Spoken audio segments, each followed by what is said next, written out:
Bonjour tout le monde, aujourd'hui on va retourner dans le temps encore une fois avec une boîte de O-Pee-Chee, mais cette fois c'est de la saison 2003-2004 et non pas 2002-2003, donc un an plus tard. Ce qu'elle a de différente un peu cette série-là, c'est que les cartes, au lieu d'être brunes, les contours sont turquoise un peu, là, un peu dans le bleu qui tire sur le vert, donc un peu turquoise. Un peu comme la boîte, là, je dirais, dans ces teintes-là. J'ai trouvé cette boîte-là sur eBay à un prix modique, quand même à 20$. Donc, j'étais bien content d'avoir trouvé ce deal-là. Je m'attends pas mal à trouver l'équivalent de ce que j'ai trouvé dans mes autres boîtes de O-Pee-Chee 2002-2003. Sauf que cette fois-ci, il n'y a pas mettons, de série de cartes de reproduction de Patrick Roy comme dans l'autre. Peut-être que je vais sensiblement trouver les mêmes choses que j'ai trouvées dans les autres. Mais on va voir ça en ouvrant la boîte. Tout ce que je sais, c'est qu'en regardant la boîte de plus près, on voit qu'il y a une carte de oversize, grand format, en exclusivité dans la boîte. Donc, on va voir, là, on va voir qu'est-ce qu'on va trouver. On y va, on va ouvrir la boîte maintenant.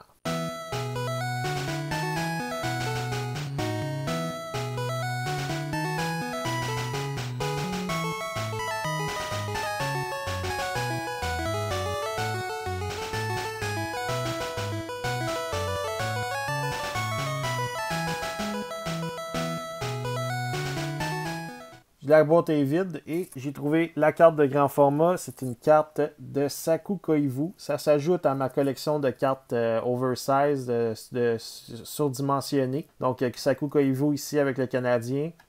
On peut voir qu'il avait connu pas mal sa meilleure saison en carrière à ce moment-là avec 71 points. Je sais que sa meilleure saison a été faite un peu plus tard avec 75 points dans la Ligue nationale. Mais ça, c'était l'année après avoir combattu le cancer. Juste ici, un petit mot sur les recrues. Je sais que 2003-2004, c'est l'année de Marc-André Fleury. Donc, c'est pas mal ça. Donc, juste pour parler aussi du nombre de paquets, il n'y en a que 6 là-dedans. Là. C'est pas énorme. Fait qu'on va y aller. Ça va aller assez vite ouvrir ça. Donc, c'est sûr que c'est moins de paquets que dans O-Pee-Chee 2002-2003, mais ça va être autant de plaisir. Même peut-être plus, je sais pas. On va voir. On commence ça avec Sean Urquhart, qui était à ses débuts dans la Ligue nationale avec les Oilers d'Edmonton. Et ça faisait juste 3 saisons qu'il jouait dans la Ligue. On a Gart Snow avec les Highlanders. Gart Snow qui est devenu plus tard le directeur général des Highlanders alors qu'il venait juste de prendre sa retraite juste l'année après.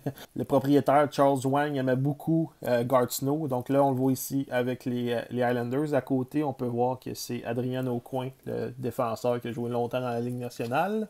On a Philippe Boucher ici avec les Stars de Dallas. Philippe Boucher qui est devenu entraîneur-chef notamment des Remparts de Québec. Là, je pense qu'il agit à titre de directeur général, je sais pas, il me semble, des Voltigeurs de Drummondville. En tout cas, il fait partie de l'organisation des Voltigeurs. On a Paul Curria avec le Colorado, mais dans l'uniforme des Mighty Ducks. Cette année-là, les Mighty Ducks, l'année d'avant, 2002-2003, s'étaient rendus en finale de la Coupe Stanley contre les Devils du New Jersey. Ils avaient perdu en finale. Ah, et là, je parlais d'une reproduction de Patrick Roy, mais je pense que c'en est une. Je disais qu'il n'y en avait pas, ben je me suis trompé, ça a de l'air. Donc, vraiment une belle carte ici, une carte Tops de Patrick Roy. Première saison dans la Ligue nationale, 84-85, donc c'est une carte de 1985-86. Vraiment une très belle carte que je viens de trouver là de Patrick Roy. Ça va aller dans ma collection de reproduction. Ça, c'est certain. Bien content. On a Luc Robitaille dans l'uniforme des Red Wings de Détroit. En arrière, on peut voir Cale Hulse, le défenseur gros format. Ici, Kimmo Timonen, le défenseur offensif des Prédateurs. On a Al McInnis ici, le capitaine des Blues. C'était pas mal dans ses derniers milles dans la Ligue nationale. On a une Tops All-Stars de Danny Heatley, la grande vedette à ce moment-là des Trashers d'Atlanta. Et Sean Van Allen avec les Sénateurs. On sait que Sean Van Allen il a joué 1 an pour le Canadien de Montréal. On peut voir qu'il bataille pour la rondelle ici contre Joe Nieuwendyk avec les Devils du New Jersey. Donc c'est ça. Sean Van Allen qui avait joué longtemps pour les Sénateurs, il avait fait un petit retour l'année après, une année après avoir joué pour le Canadien. Poursuivons ici avec Bobby Hollick qui est en bataille pour la rondelle avec Yannick Perrault du Canadien. Mais Bobby Hollick, là, qui avait un salaire faramineux dans ces moments-là, je pense qu'il faisait au-dessus de 9 millions avec les Rangers de New York. Un salaire qui valait pas vraiment les chiffres qu'il donnait. On a ici Radoslav Sushi, un défenseur, je dirais, sans histoire dans la Ligue nationale, avec les Coyotes de Phoenix. On a Adam Hall avec des cartes sans dessus-dessous. Adam Hall ici avec les Prédateurs. Hall, c'était pas mal un joueur de 20-25 points dans la Ligue nationale. J'avais fait mieux que ça, mais il a joué quand même assez longtemps. Je pense à peu près 700 matchs dans la Ligue nationale. On a Peter Sikora avec les Mighty Ducks d'Anaheim. Et là, ici, on a un encore Own the Game. C'est pas mal les mêmes encarts que dans 2002-2003. Martin Brodeur, Own the Game. C'était pas mal un des meilleurs gardiens dans ce moment-là. Donc, on l'a ici, Own the Game. On poursuit avec une Bashmaster. C'est un nouvel encore. Sûrement des joueurs qui donnaient des bons coups d'épaule ici, de Brandon Witt. Des défenseurs je dirais peu offensif, pas mal qui restait dans son territoire avec les Capitals de Washington. C'est drôle, je vous parlais de ce set-là, juste un petit aparté. Je pense que j'ai ouvert 2 paquets dans toute ma vie de cette série-là. C'était pas mal vers la fin de ce que j'ai comme collectionné vraiment beaucoup. 2002-2003, j'en ai ouvert pas mal, mais des 2003-2004, c'était pas mal. J'étais plus dans le Pacifique que dans OPG, donc je connais pas vraiment, comme vous pouvez voir, je connaissais pas cet encore-là. Donc là, on a un Bashmasters de Brandon Witt. On a une carte de Marc Denis ici avec les Blue Jackets de Columbus. On va checker quelque chose en arrière juste pour voir. Oui, l'année d'avant, il avait joué 77 matchs. Ce n'est pas le record de la Ligue nationale, mais c'était le record de cette année-là. Le record de plus de matchs par un gardien de but, c'est Grant Fuhr qui le détient. Je pense qu'il avait joué 79 matchs une année avec les Blues de Saint-Louis. Donc, il s'en est approché, Marc Denis, mais c'est pas tout à fait ça. On a Henrik Zetterberg ici qui commençait sa carrière avec les Red Wings. Et on a Darian Hatcher, le capitaine des Stars, qui avait été échangé aux Red Wings de Détroit dans l'entre-saison. Je sais qu'il a fini sa carrière avec les Flyers de Philadelphie. Il avançait plus, mais il donnait encore des bons coups d'épaule. Fait qu'il était encore utile pour les Flyers. On poursuit avec l'excellent Yann Boulis du Canadien de Montréal. Yann Boulis, un bon petit attaquant. Il a fait 2 saisons de 40 points avec le Canadien, dont une saison de 20 buts. Donc là, on le voit ici avec le Canadien. Il a aussi joué pour les Capitals et les Canucks de Vancouver. On a Steve Sullivan, le petit attaquant de petit gabarit, mais qui a eu une très bonne carrière offensive dans la Ligue nationale. On a Oleg Saprikin, un attaquant russe, mais qui n'a pas eu, je dirais, qui avait un grand potentiel, mais qui ne s'est pas développé comme on aurait espéré. Là. Il a fait des saisons de 30 points, c'est pas mal ça. On a Ivan Humul, c'était un attaquant tchèque, je crois, mais pas grand-chose à dire sur lui, là, à part qu'il a joué une coupe de game dans la Ligue nationale. On a Kyle Calder, qui a fait pas mal partie des Blackhawks dans le pire de l'histoire de la concession, donc pas de quoi écrire à sa mère, Kyle Calder. Brian Boucher, avec les Coyotes de Phoenix. Brian Boucher qui a le record, je crois, du plus grand nombre de blanchissages de suite, de minutes jouées aussi sans avoir accordé de but. Je pense qu'il a fait 5 blanchissages de suite. Il a fait 5 blanchissages de suite avec les Coyotes de Phoenix dans ces années-là à peu près. On a ici Keith Primo, le capitaine des Flyers à ce moment-là. On peut voir aussi le capitaine à l'avant-plan des Highlanders, Michael Pekka. Puis on peut voir aussi en arrière le bon Ken Hitchcock, un peu flou, avec l'entraîneur-chef des Flyers de Philadelphie à ce moment-là. On a ici Matt Sundin avec le capitaine des Maple Leafs de Toronto. Puis il bataille pour la rondelle avec Mark Macy. Je le reconnais. On va faire peut-être un meilleur zoom. C'est bien Mark Macy avec les Rangers à ce moment-là. Matt Sundin, la vedette offensive des Maple Leafs pendant plus d'une décennie. On a Brian Berard avec les Bruins de Boston. Je pense qu'il avait effectué un retour au jeu après avoir reçu un bâton dans l'œil. Il a perdu pas mal la vue de cet œil-là, mais il avait quand même réussi à jouer dans la Ligue nationale par la suite. Donc, un beau fait d'armes pour lui. Puis, on a une belle petite checklist qui est un peu plus épaisse que les autres. Je trouvais que le paquet est un peu plus épais. Je vous parlais plutôt d'une reproduction d'une carte de Patrick Roy.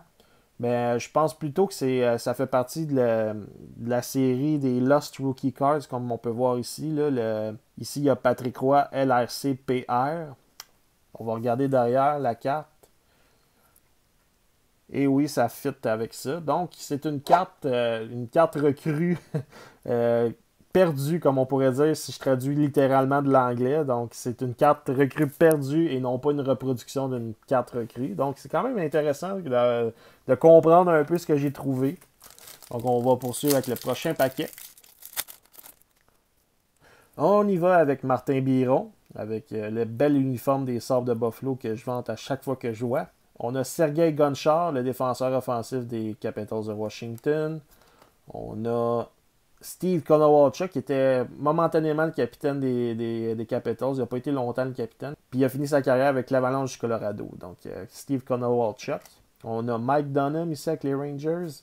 Et là, on a un encart bleu de 455 sur 500. Donc, on a sorti la carte de base de Sergei Gonchar un peu plus tôt. Et là, on la voit, la carte encart bleu, la parallèle bleue de cette carte-là. Donc, sérigraphié à 455 sur 500.